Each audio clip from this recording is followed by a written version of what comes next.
Welcome to Everyday Martial Artist, a weekly podcast where you'll join me, Brian Doucette, as I interview a different martial artist each episode and hear their story. Some guests you may have heard of, and some you probably haven't. Be sure to subscribe where all your favorite podcasts are available. Also visit our website at everydaymartialartist.com. If you're listening for a specific interview, I sure hope you'll stay and check out the other episodes.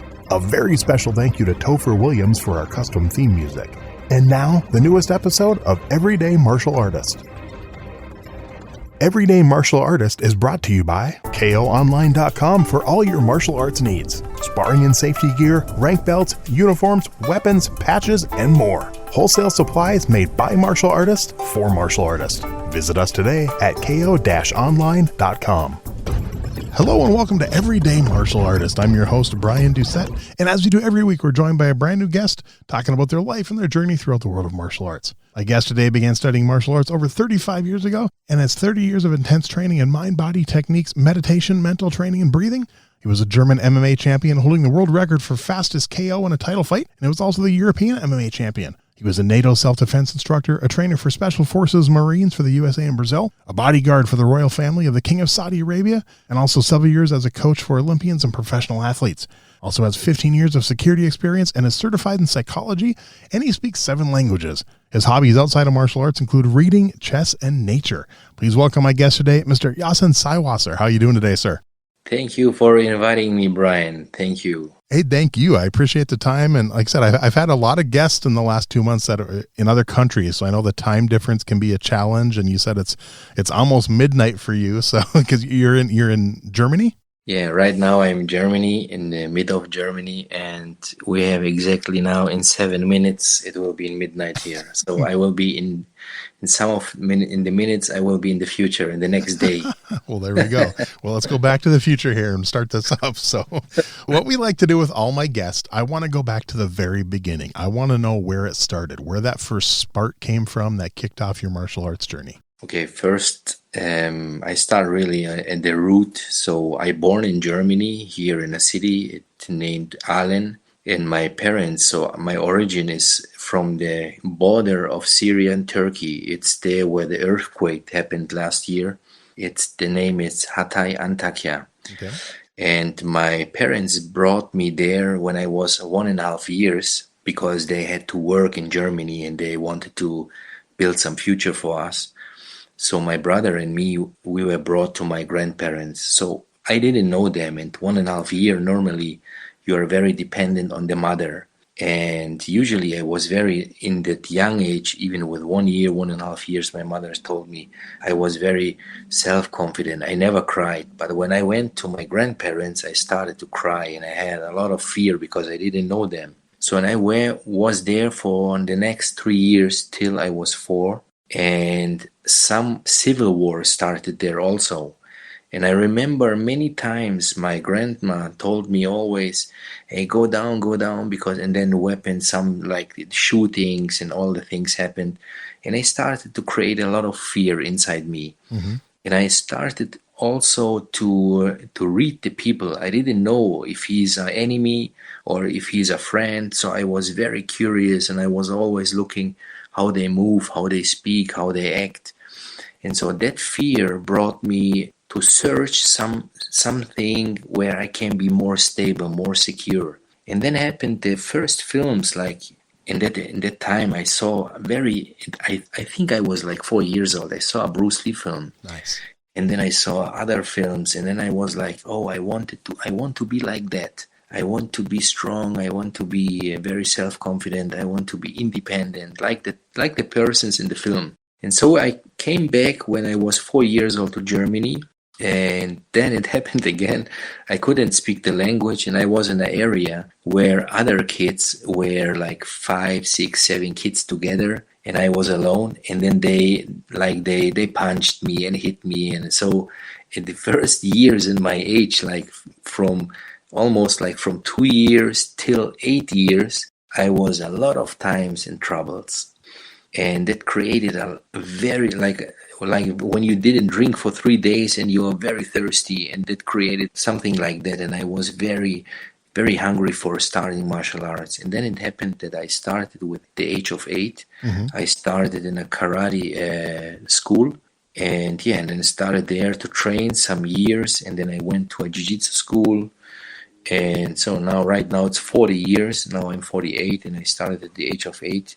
And then, yeah, from there, there's then another story. But that was the root of all the searchings, Okay. because I had a lot of troubles and fear in my children time, in my kids' time. What style was that first karate school? It was a Shotokan karate. It was this normal karate school, and really at that age, I didn't know about other martial arts, but I didn't like it so much, the Shotokan karate, because I was feeling that it was not so effective for fighting.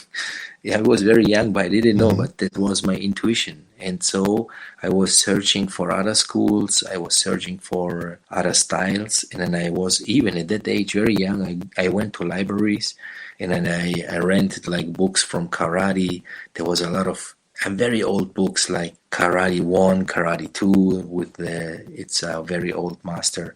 I remember only his name, Nakamura, and I was looking in the books and tried everything. So and then at the age of 13, I went in a jiu-jitsu school, and it was a jiu-jitsu, but with punching and throwing and ground fighting. It was a mix like it was jiu-jitsu competition, but it was not a Brazilian jiu-jitsu. It was a self-defense jiu-jitsu here in German, and they had a competition style, and it was like a kickboxing and jiu-jitsu combination, and I liked that. And so I started there to train for some years before I started also to make other styles. Okay. But yeah. What drew you to the competition side? What made you want to do that?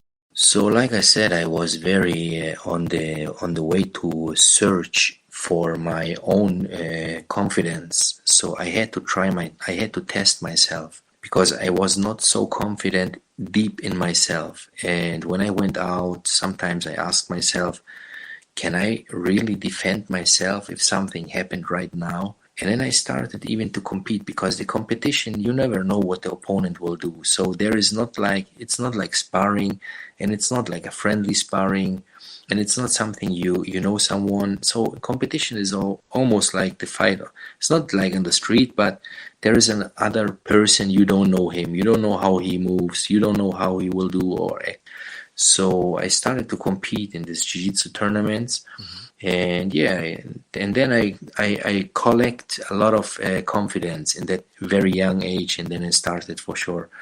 Then it's another story. Then I had a lot of other martial arts before I started with MMA. So did you ever compete in Shotokan tournaments, karate tournaments? No, I didn't compete, because the competition Shotokan, they have a light contact competition. I was watching the competitions, but what I did was like a competition for the forms. Okay. Just clear movements, and it helped me a little bit to correct myself in my movements, to search myself, and it was even another positive side. And what belt did you get to in Shotokan?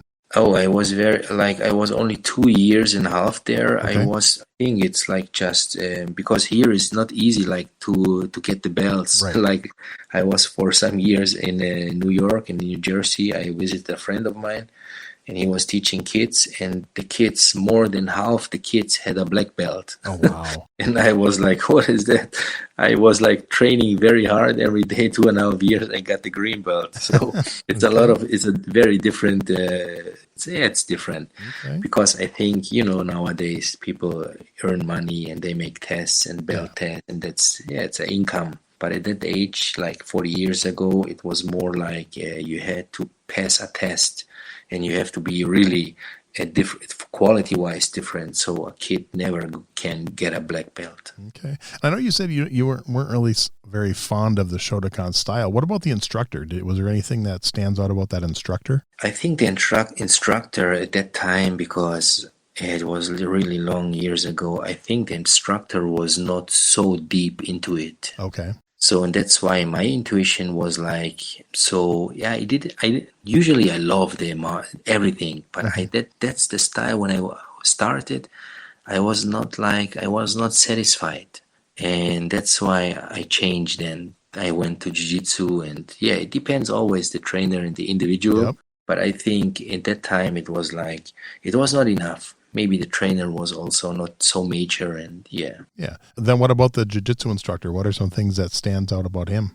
The jiu-jitsu instructor was a very nice trainer. He was young, but he was a very open-minded, and his trainer was a guy. He was how you say, he was from the French army, from the legionnaires. Oh, okay. And he knew about war, he knew about fighting, and he knew about the reality.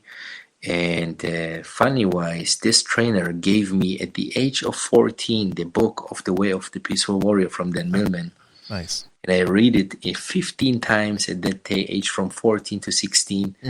And it changed a lot of things also in myself. Then I started also at that age with meditations and like many other things.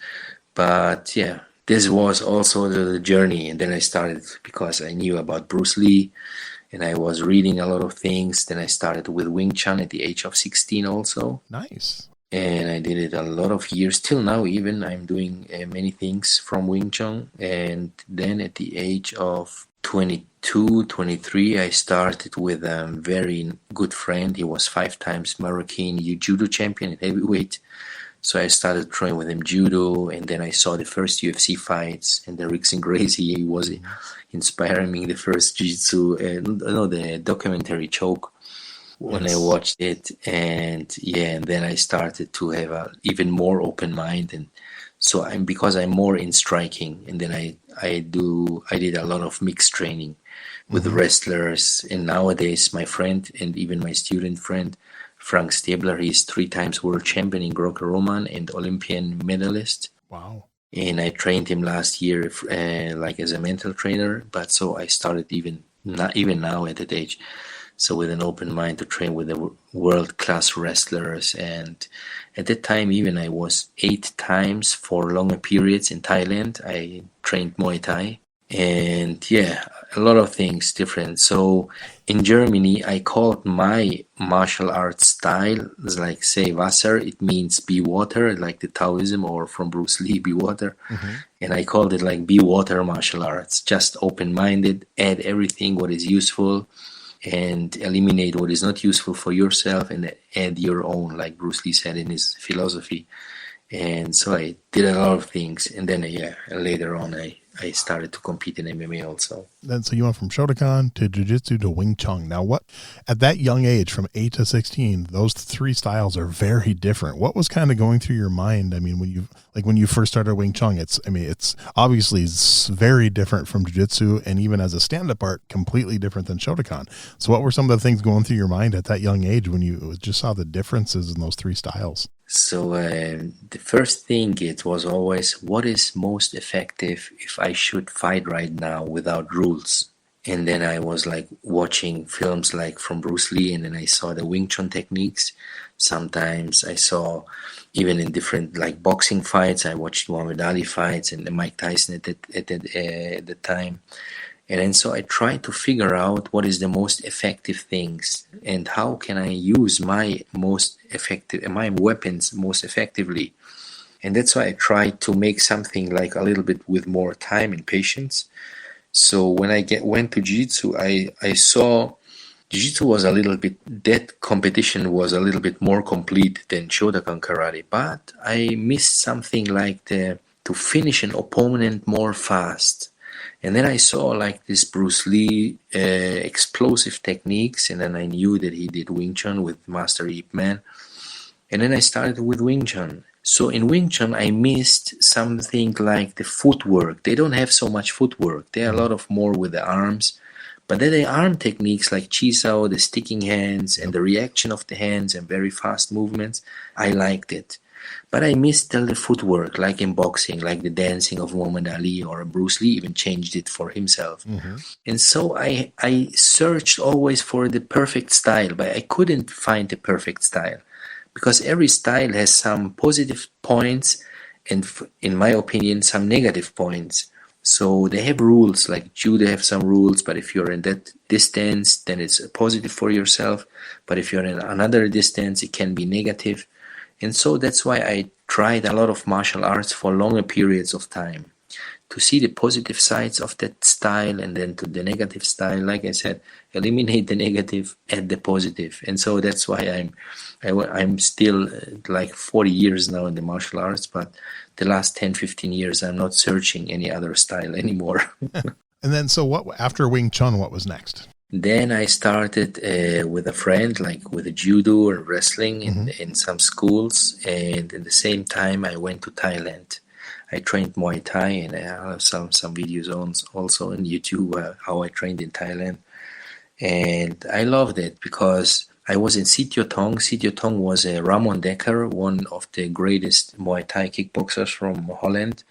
He was in Sitjotong camp, and he showed them how to box a little bit more with the Western boxing style.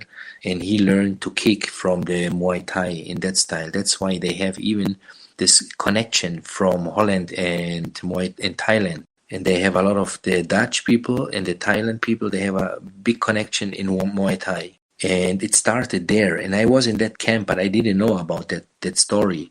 And it was a very good camp. And I learned there a lot of things about the real Muay Thai. And I loved it. It was very effective. It was good, but still, like the movements, for example, in Muay Thai are more more static. Like the footwork are not like in boxing. They are very much like more heavy on the foot. And they're standing, they're dancing a little bit, they're kicking always like to the ribs, something like that. But they have even the power, how they train with the pads every day and all the other things, the elbows, the knees, the clinching. And so a lot of things I liked that. And so I trained there. I think I was from 2007 till 2013. I was about 8 or 9 times in Thailand, about always more time, and trained really like twice a day, in the morning and afternoon. I trained a lot of times, and it was like the time even before I competed, when I started to compete in MMA. Okay. Because I started very late to compete, because here in Germany it was not known. And yeah, even in the first UFC fights when they happened in USA. So we saw these fights some years after, but I was at that time I was like 27 years old, 28 years old, something like that. I started with MMA very late, but I had a lot of preparation time. Yeah, you trained in a lot of different styles, and okay. Was there another style after the judo and the Muay Thai, or did you start going into MMA after that? Yeah, I started then with MMA. So I mixed for myself all the things, all my knowledge, and then I added the Wing Chun technique. So for example, in boxing, you are skipping and punching. Sometimes you're blocking the punch and then you punch. So it's always one and another. It's like a defense attack. And in Wing Chun, for example, in the close combat fight, you have a defense and attack at the same time. So you have 2 movements in one time. It's a little bit more fast. So you're blocking and punching at the same time. And I love that things in the close combat. And even the feeling of the hands from the sticking hands. Because the vision in the close combat is too slow. You can't react with the eyes in a close combat. So the feeling with the hands are much faster than the eyes.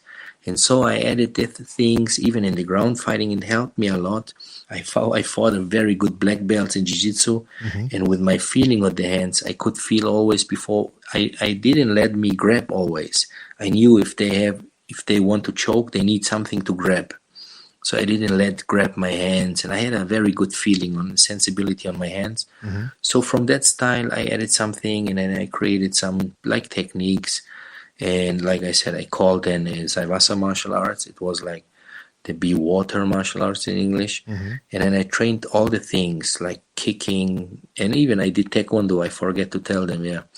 I trained the taekwondo style for my kicking, and then so I trained a lot of things, pad work with the kicks, like Muay Thai taekwondo combination, then boxing. And I was in a boxing school for sparring, for training, then wrestling, and then I had jiu-jitsu experience. I went to Brazil also a lot of times. I was teaching in Brazil, but I was even receiving usually I had to get the black belt, but I stopped to receive the belts when I had the brown belt from a very high-ranked BJJ master in Brazil. And so I was very open-minded, and I said, I'm calling it like a multivitamin for the mind and body at the end. So I used everything what was very useful, and the things what didn't work for me, I didn't use it, but I was teaching that to other people, and then they had to choose if it's good for them or not. So, Right. because individually, like you say, when you see the UFC fights, sometimes, for example, we had Ronda Rousey judo. She was only in judo, and she became champion with judo almost. She did a little boxing, but she didn't use kicks. She didn't use many things. But it was the individual, and she became champion in UFC. Or Anderson Silva, he used a lot of Muay Thai. He knew about Jiu-Jitsu, but mostly he was striking, and he became champion. Or if you see another person like Khabib, he used wrestling, and the whole world knew that he will use wrestling. But he was with wrestling champion almost. So that's always the individual at the end. Yeah. I'm glad you mentioned that you also did Taekwondo. In your opinion, what do you think were some of the main differences between the kicking in Taekwondo and the kicking in Muay Thai? I think the typical difference is how they train. So, for example, if you see the Korean Taekwondo persons, they have very strong kicks also, but very fast kicks. They try to make points in the fighting, and they have to be very fast. It's like a little bit like the pointing system in Shotokan Karate. So even they have full contact fights, but they try always to kick a lot of times and very fast. And if you see Muay Thai, they try to kick like a baseball. You're going and they kick through. So the difference, what I saw, it's the type of training. For example, the Taekwondo, when they train on the pads, they try to kick the pad to touch the pad and going back as fast as possible. And in Muay Thai, they try to go through the target, really to break it. And I think the power is the difference. And how they train, for sure, it's always the individual, that how much power you have. But how they train in Muay Thai or in Thailand and how they train in Taekwondo, it's very different. The power is the difference. In Muay Thai, the back training, the pad work, so even the fights are very powerful if you if you confront it to a Taekwondo person. Okay, interesting. If you compare it. It also depends on like the school and the style, because I know like I train in traditional Taekwondo, and we actually train for power and to go through the pads, and we break boards and we break bricks with kicks and punches. So but I've also seen the other kinds that are more sport orientated, and that it is more about just the speed and touching as many times as you can. And so it's really depends, I think, on the instructor and the style. On the trainer, on the individual firstly, but in the main difference, if you compare it, if you see, for example, from 100 schools, you will see 90 schools training like I described it, and then you have for sure always the persons who adding something like for their own experience, or like you said, for example, your trainer had a different vision of that, or different ideas. Yeah, unfortunately, you don't see as many of the very, very traditional Taekwondo schools around anymore. So far and few between. That's why I'm glad I found mine 30 years ago, and I'm still with them. So it's good. Yeah, nice. So do you remember your very first MMA fight? Yeah, I remember. It wasn't even my first MMA fight. It was an 8-man tournament. Oh, wow. Nice. Okay. It was in Germany in 2005. I was 28 or 29 years old. Okay. And I fought the first time. And I remember it was because it was not so famous here, it was on mats. We had like the tatamis. Wow. It was not a cage, and it was not a ring. It was on the mats. But the fighting was full contact, and then even we had like time, and then we had an open time. So there was like some fights were 30 minutes, 25 minutes, like the first UFC fights. And I remember I fought one guy here, and he was another instructor for another martial arts style. And I remember it was like, I attacked him, I threw him to the ground, I punched him sometimes, then the referee stepped in, and there was like the standing 8 count. It was like, now you can't do that in MMA, but then he counted for my enemy, and then I remember only I knocked him out with the right punch, and then he fell down, and then my left went to the And even he was down, and my left was still like in the air, but he was down. I remember. I have a very old from my friend's telephone. He recorded that fight. Wow. And then I had to fight another guy. I remember it was a Russian guy. And the second guy, I kicked him with a Muay Thai kick on the pad. I kicked him in the face, and then I knocked him out. And the guy was like 2 minutes, he was sleeping. But my foot was so much pain. I kicked him on the, like here on the hard part of the head, above the, like where the eyebrows, above the eyebrows. And I remember my foot, I couldn't walk for my for my final fight. I was like I couldn't walk, very, very hard to walk for me. I walked there in like I was very injured, but still I fought the last fight by this fight, I lost. Oh, okay. And yeah, and then the funny thing is, after 2 years, I was in the German champion MMA in the finals. I met the same guy. And this guy is the fastest knockout for a title fight. It's 3 seconds. Because in the Guinness Book World of Records, the fastest knockout for a title fight, it's Conor McGregor against Jose Aldo. But he's very famous in the Guinness Book of Records and something. I was writing to them one time, like years ago, and then they sent me some things to fill out and to pay, and then I didn't do it. I said, it's okay. But I have that fight on YouTube, and it's very fast, and it's like, are you ready? Are you ready? And it was the final fight. And even it was an 8-man tournament, so I had 2 fights before. And it was 3 seconds, and it was a right punch, and he broke the chin twice, my opponent. And he fell down, and then I didn't know even like what happened. And then they carried him to the hospital straight, and then I became German champion. And he was 5 years unbeaten in German, on the German ground, German area. Was that Andre? Yeah, Andre Balschmieder, yeah. He was like, he had a lot of fights, and then for sure, he lost some fights, but he was fighting at that time in Brazil, he was fighting in Russia, in Las Vegas, everywhere, and I was like very underdog. And I was the underdog on that tournament even, because I had only 3 fights before, and every one of them had like 30 fights, 25 fights, pro MMA fights. And the organizer of the tournament, he told me, Yasin, I don't know much about you, but I will take you as an underdog. But I will tell you right now, you are like food for the opponents here. They will eat you up. He wrote me an email. Wow. And then I said, okay, I will test myself. I will do it. And then I went there without a trainer, without no trainer, just 2 friends with me on my corner, and then I couldn't even prepare myself good because I never had a team at that time. I was my trainer myself. I had some students, but with the students you can never prepare very good. Right. But at that time I prepared a lot of things mentally, and it was like I was writing in a book for 1 month every night before I went to sleep. I was writing, I will fight, and I will win every fight, and I will get the belt with me, and then I will carry the belt with me home. And then I was doing that like visualization, like a visualization. Yep. And I did it always before going to sleep for 1 month in 2007. I have the book still here. Wow, that is cool. And then I fought an Austrian guy, and then Russian guy, and then an Andre for the final. And that was very, very fast.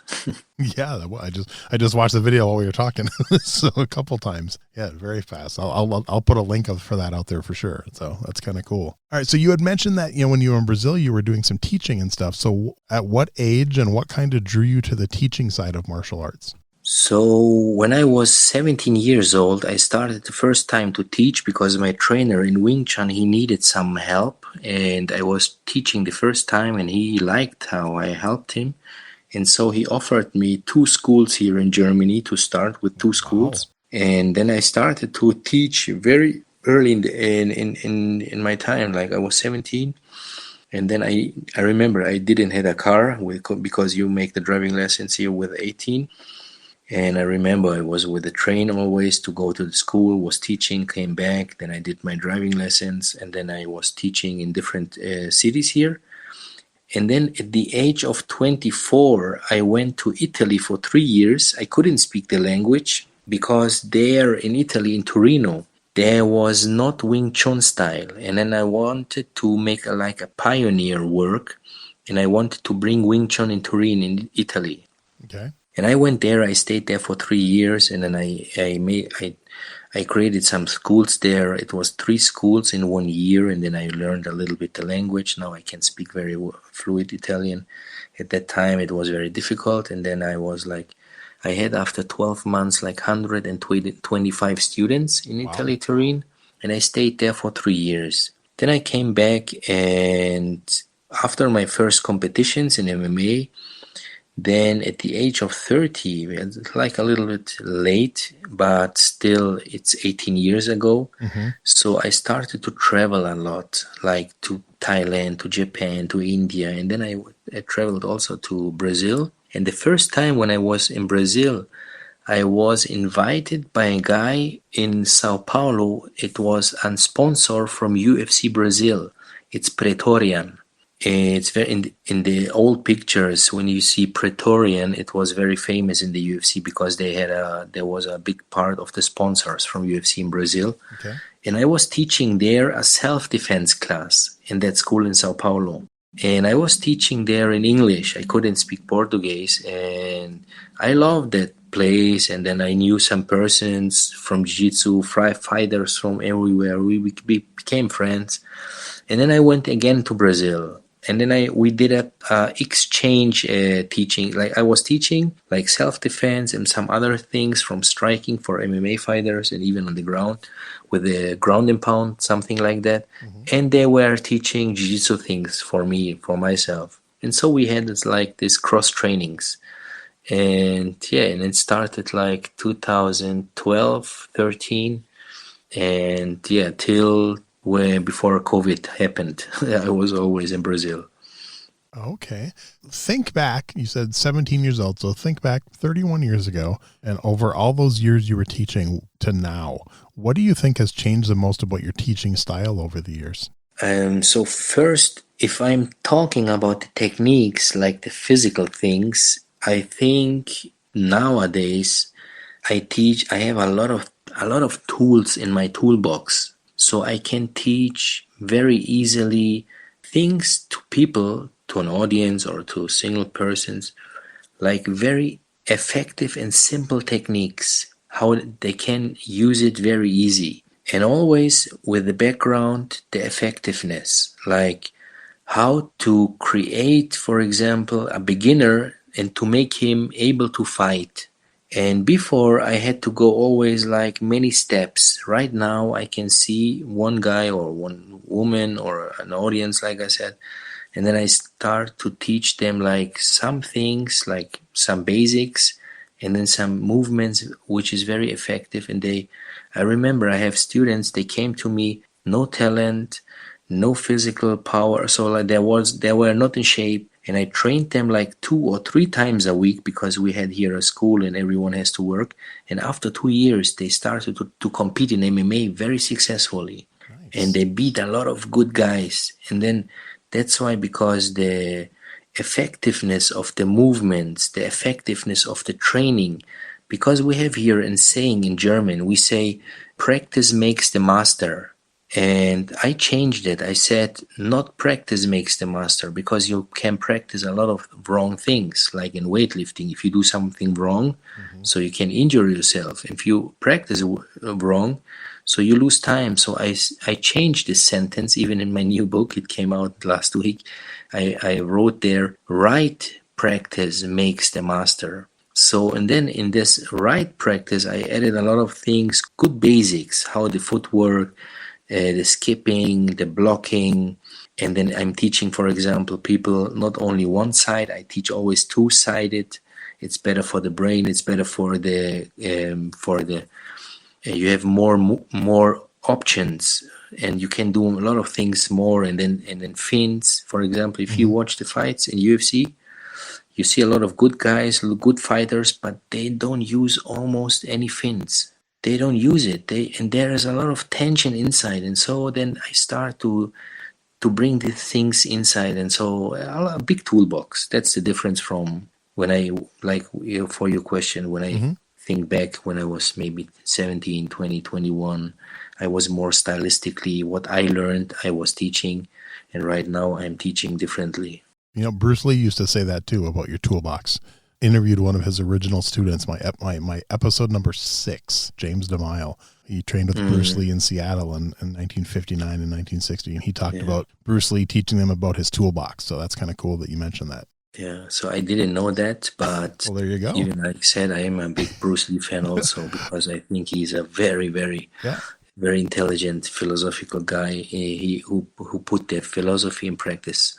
So you mentioned your book. Now, first of all, talk about how many books you've written and what kind of led to what made you decide to write your first book, and then talk a little bit about your new book. So that's my first book. Oh, that is your first. Okay. My first book, and I had a lot of interviews with other authors, and they always ask me why you don't write a book. And I know even many persons and many people writing books very fastly. They have 3, 4, 5, 6 books. And if I watch them, the background, many of them, they don't have so much years of experience. And now what I'm practicing more than 35 years, now 40 years martial arts and 35 years in these trainings with meditations and many other things like that. So like even suggestions, hypnosis and affirmations and all the things how you can create or making your mind a little bit stronger, and breathing techniques, a lot of things like that from Shaolin, Qigong and many, many things in the toolbox. And I was waiting for the right timing, and I started sometimes like some years ago. I started to write the book, but I stopped again, and then I learned other tools, and then again. So and then it happened that last year I started to write the book, and then I had a person who was in my seminar, a student, and he is like a publisher, and then we became the contact. So the timing was major at the time. And people now ask me, hey, how long you wrote that book? And I'm saying always 35 years. Wow. I have 35 years into that book. And this book's name, it's an English name, but it's right now only in Austria, Swiss, and Germany. And I'm trying to make some contacts to some publishers because the persons are watching for the book. It's very highly ranked in Amazon, and it's only 1 week out. Oh, wow. And the name is Mental Shower. Okay, just found it. I will put a link for that too. Well, yeah, if it comes out in English, let me know for sure, because I will definitely order a copy. So we are showering the body every day, but the mind works much, much more than the physical. Okay. We have about 70,000 to 80,000 thoughts a day. And even when you go to sleep, if you're not in the deep state of sleep, you're dreaming.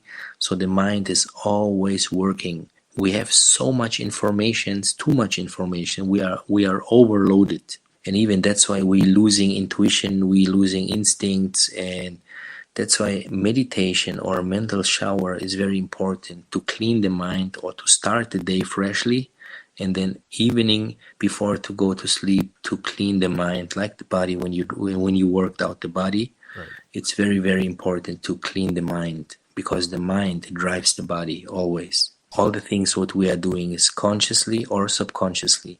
And even the subconscious power is much, much more important than the conscious. Because, for example, the life force, we are not directing that consciously. For example, your heartbeat, your breathing when you sleep, your digestion, everything is subconsciously. And this is a very great power, and many things with the subconscious power, if you can direct that power, if you can use it and how to use it, then you can use much, much more capacity of your own. Okay. It sounds very, very interesting. I'm looking forward to hopefully reading it someday. Yeah. Okay. It's very interesting. One thing I never got to ask you is all the martial arts you studied, have you ever got into weapons training? Yeah, I did Eskrima. Because nice. In Wing Chun, it was like brothers and sisters like that. And Wing Chun was taught in that time when I was training here in Germany. It was Bill Newman. He was an Eskrima master. Okay. And there was Rene Latosa. He's a Philippine guy, and he was teaching Latosa Eskrima. And then I started with that, and then for sure, then with an open mind, you're looking for many different things, Kali, Eskrima, and then the knife fighting, and then I saw many things, and I had friends. For example, I saw the first fights with the Dog Brothers years ago. Nice. And yeah, many things I was like, but I preferred always the non-weapon fighting. Okay. So I did some weapon fightings with the sticks and knives, but I cannot say that I'm very highly ranked in that fighting, but I did much more in the non-weapon. And when I was teaching the special forces in Marines here in Stuttgart, the soldiers of US soldiers, and even in Brazil, so I was a close combat non-weapon teacher. So I was close combat always. Okay. And I was teaching them like fighting in close combat when they can't use the weapons. Very cool. Interesting. Talk a little bit about your website. What can people see if they go to your website? Oh, my website is only in German. Okay. And it's mostly about mental training and life coaching right now, because my martial arts website, I had to change it. And due to in the COVID time, I had to close my martial arts schools. So, and close that. And it was like 1 or 2 years almost. I couldn't teach in schools. Wow. And then I created at that time the site for like teaching or mentally. And then I became a mental coach for one of the very famous soccer teams in the Pro Football League. It's Werder Bremen. It's a very famous league, so I became then the mental coach for a very, like a highly ranked team. Nice. And I became very successful with the players, with the soccer players, and they loved my work and everything. And so I'm there like in the last 3 years, I'm flying every second week to another city and teaching them as a mental coach. And I'm using things like the mind of a warrior, and then like discipline, motivation, concentration, and how to eliminate pressure if you are too much under pressure, because they play every weekend in front of 50,000-60,000 persons, people watching them. So they can't allow them to make some mistakes, because there are television, they have millions of people watching them every weekend, and they have a lot of pressure. And so I'm teaching them breathing techniques to calm down, to relax, to concentrate just on the positive side of themselves. And it became very successful. We have a lot of things, very much victories. And so I prolonged my contract, and I'm still there right now. And that's why in my website, it's a lot of things about this work. I know when we initially started chatting, you had mentioned that you had a son. Now, has he got involved in martial arts at all? Yeah, that's a funny thing, because I was living in Italy. Then I became, so I was together with the mother of my son. Mm-hmm. We were together like 3 years. And then when she was, I think in the 6 or 7 months, so we separate. I came back to Germany, and my son grew up with the mother. Okay. But I maintain a lot of good contact always to him. Nice. And the funny thing is, when he was 8 years old, he started to train like me, and he compete in taekwondo competitions. And I went there in his corner, and he was very successful at that age. Cool. He became a gold medalist in a tournament. And right now, today, he is training very hard. He's 20 years old in Rome, in Italy. He's living in Italy with his cousin. He's training like taekwondo. He's very good in boxing, and he trains MMA and jiu-jitsu also. Very cool. And he has some kickboxing professional fights and some jiu-jitsu fights and one amateur MMA fight. Even without Takes after me. his dad. That's cool. Yeah. That's kind of cool. So in all your years of martial arts, is there one philosophy that is at the top of your list? Yeah, martial arts is a very good mirror for life. For example, the most hard fights are inside ourselves. And when I see martial arts like for an outside physical competing like that, that's one thing. But if you see the pressure we have, the fear we have, the thoughts, the sometimes that you don't believe in yourself and all the doubts from martial arts, when I say what I learned, it's like being calm in the calmness is not real peace, but being calm in a very stressful situation, that's real peace.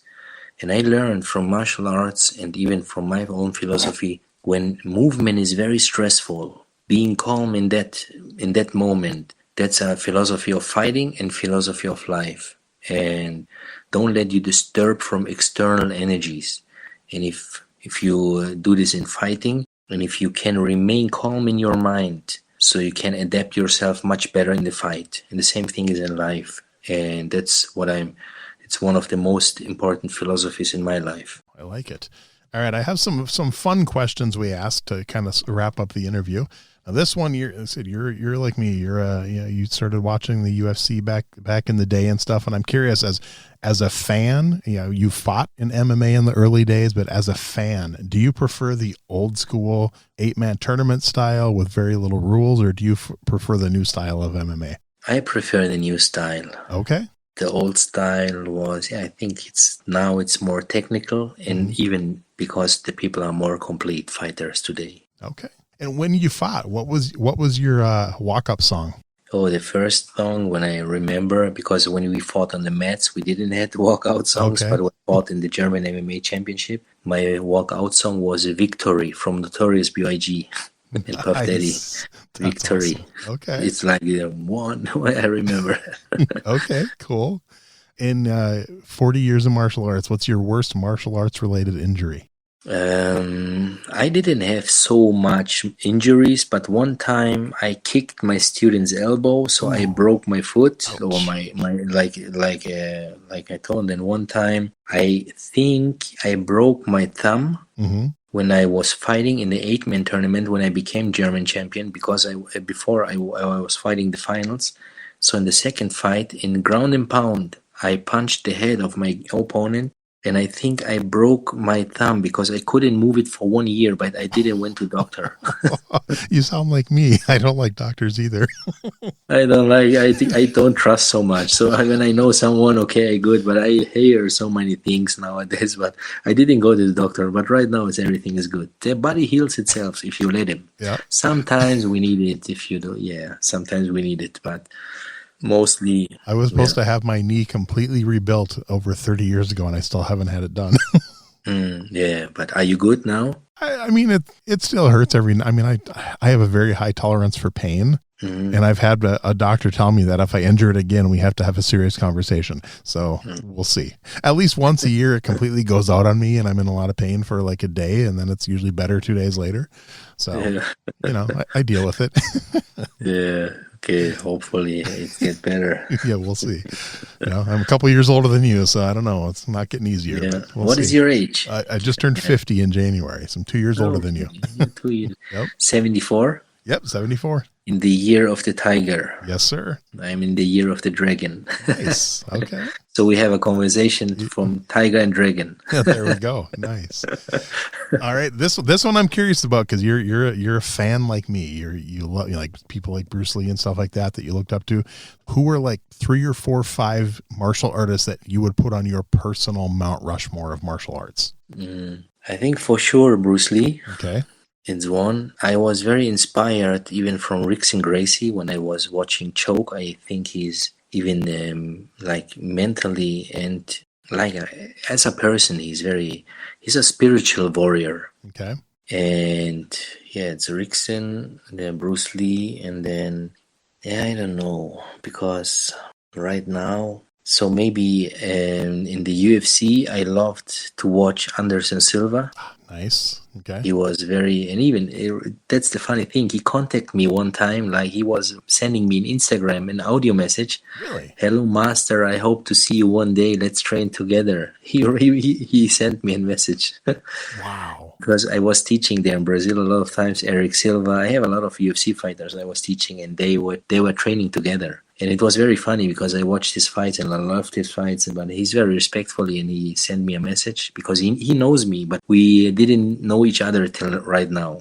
Okay. So it happened almost because he loves Wing Chun, he loves all the things, and I'm very much into it. And but Anderson, I loved the open mind and how he fought, and he did fins, for example. He did a lot of creative things in the fighting. I love that. He was really open-minded. Nice. That's good. And then I don't know, maybe I would put some artist, some actor there. Okay. There are a lot of actors. I love the old samurai films a lot. Yep. Like I'm a Miyamoto Musashi fan, Yep. Oh, very and there cool. is Toshiro Mifune, Yes. the old Musashi, Miyamoto Musashi 1, 2, and 3. And I have a lot of films I'm watching, and I love to watch it in Japanese with subtitle in English. Okay. And I love that. And so I would put someone of them, of the samurais there. Okay. Hey, that's cool. That's a good list. All right. How about a favorite martial arts book? Oh, the first book what I learned a lot was the Tao of Jeet Kune Do from Bruce Lee. It's Nice. very, very complex. It's a Yep. complex book with everything, from training physically, mentally, philosophically, and then all the techniques with fins. I think it's a very complete book. I need to order a new copy. Mine's pretty, I mean, I've had mine since I was in high school, so I've had mine over 30 years. Mine's pretty beat up. I need to order another copy. Me too. I have the old Bruce Lee, all the books from old Bruce Lee, and then from Linda Lee, I have a book, very old. And Yep. then, but Shannon Lee did a new book, The Tao of Jeet Kune Do from Bruce. I think there are a lot of pictures, Mm-hmm. new pictures inside. And but I think it's the same thing. What it's not different from the teachings, but maybe from the outlook, from the look, from the pictures only. Yeah. Have you read the book Unsettled Matters by Tom Bleecker about Bruce Lee? No. Tom Bleecker was very good friends with Bruce Lee. He actually married Linda after Bruce Lee died, but he wrote, he's done probably more research on Bruce Lee than most people, and wrote a book about Bruce Lee's death and what he thinks really happened and stuff. So it's a very good book. I'll send you an e-copy of it. They don't print it anymore, and the author actually sent me a PDF of it. So very nice, very nice. Thank you very much. I know you'd appreciate it. I love it. Yeah, because I love all the things, because I'm still reading many things about him, and I'm following also Bruce Lee, the Bruce Lee page in Instagram, and Shannon Lee. Yep, I'm trying to get Shannon on the show. I'm hoping I can get her on here and talk to her. That'd be fun. Yeah, hopefully. She's, I think, very good, charismatic. Yes, very good. Definitely. All right. How about favorite martial arts video game? Did you ever get into video games? Oh, a lot of years back I don't know even now all the games, but there was International Karate Plus. Oh, okay. The very old game. I think even in Bloodsport, when Ray Jackson and Frank Daxo, Jean-Claude Van Damme and the other guy, when they was on the video games fighting each other before the fights happened, that was International Karate Plus. Oh, and that's one thing when I was a kid. I was playing really like with all the love. I was always there, and I was playing with all the concentration. But still, when I was a kid till now, I don't play any video games anymore. Yeah, I don't either. But I think mine, it was probably either Mortal Kombat or Tekken for the two I really enjoy. Yeah, Tekken. I remember. Yeah, Tekken also. Yes, it's like International Karate Plus. Yeah, definitely. It's almost, it's not the same, but the fights, so a little bit, because Tekken is a little bit newer. Yeah. And the other one is very old. Yep. Agreed. All right. How about a favorite martial arts TV show? I love I have a TV series from Toshiro Mifune. It's Epic Chushingura. Okay. You know that? It's the real story about the 47 Ronin. Oh. And it's 54 DVDs I ordered from Japan with subtitles in English. And it's the whole story, how it started till the end. Wow. And very interesting. And Toshiro Mifune is playing there he was the bodyguard or the best friend of the daimyo of one city, and then they killed him, or they told him to make harakiri or seppuku, and then they started to make a revenge. But the whole Japan was it was a very hard confrontation about years and years and years. And firstly, there was 100 samurais, and from that 100 samurais, a lot of people dropped out, and then there remained 47 samurais at the end. Wow. And it's a real story. The name is Epic Chushingura or Kushingura. That's the real thing about the 47 samurai. Wow. And it's a series. Okay. And I ordered it from Japan, and I was very nice, always goosebumps when I was watching them. I'll have to look that one up. Very cool. Yes. All right. How about a favorite martial arts movie? Movie, I think one of the movies I loved, it was like The Way of the Dragon from Bruce Lee when he was fighting Chuck Norris. Chuck Norris Yep. in Rome in the Colosseum. I went there four times. Nice. At the same place where he fought Chuck Norris, I went there 4 times. That is cool. I've never been to Italy. It's on my bucket list. I want to go there. So yeah, I went there. I have a good friend that lives there, and he lives about 5 minutes from the Colosseum. So yeah, it's good. My son lives in Rome, so that's why I went there a lot of times. Nice. And I visited this place, and yeah, it was one of the best martial arts films, even because he tried to teach the fighting techniques with that film. So it was not only the film; it's like when he was beating by Chuck Norris, and then he changed his style, then he was dancing around, and then he became loose like the cat. It was like a message, and I love that. Yeah. All right. Final question. Now, this one doesn't have to be a martial arts movie. Any movie you've ever seen, favorite movie fight scene? Favorite movie fight scene. I think it's there is one move what I loved. It's always a Bruce Lee film. It's Fist of Fury. Maybe you remember when he was listening the cook, and he was getting that he was a Japanese in that film. And when the Japanese attacked them, Bruce Lee once, he gave him like 1-2 kicks, and then he gave him a straight punch, a vertical punch, very powerful. And then the fist was like freezing, like a little bit moving, and it was a very explosive scene. And you could see a lot of power behind that. And that was like a move I watched 1,000 times. I don't know. That's a good movie. I will send it to you. It's a short move. Yep. It's nice. It's nice. But I didn't watch it now the last years. But before, maybe 1,000 times in slow motion again and again. We did that. Me and my friend did that with the Best of the Best 2 when they're fighting at that club, and he does, I think Simon does that. I think it was Simon does that move where he does a in the air side kick into a jump turning side kick without setting his feet down. And me and my friend saw that in the movie theater and went to it again, and then went to the martial arts school. We had a key. Went to the martial arts school afterwards and stayed there until 2 a.m. until we could do that kick. Just kept practicing and practicing.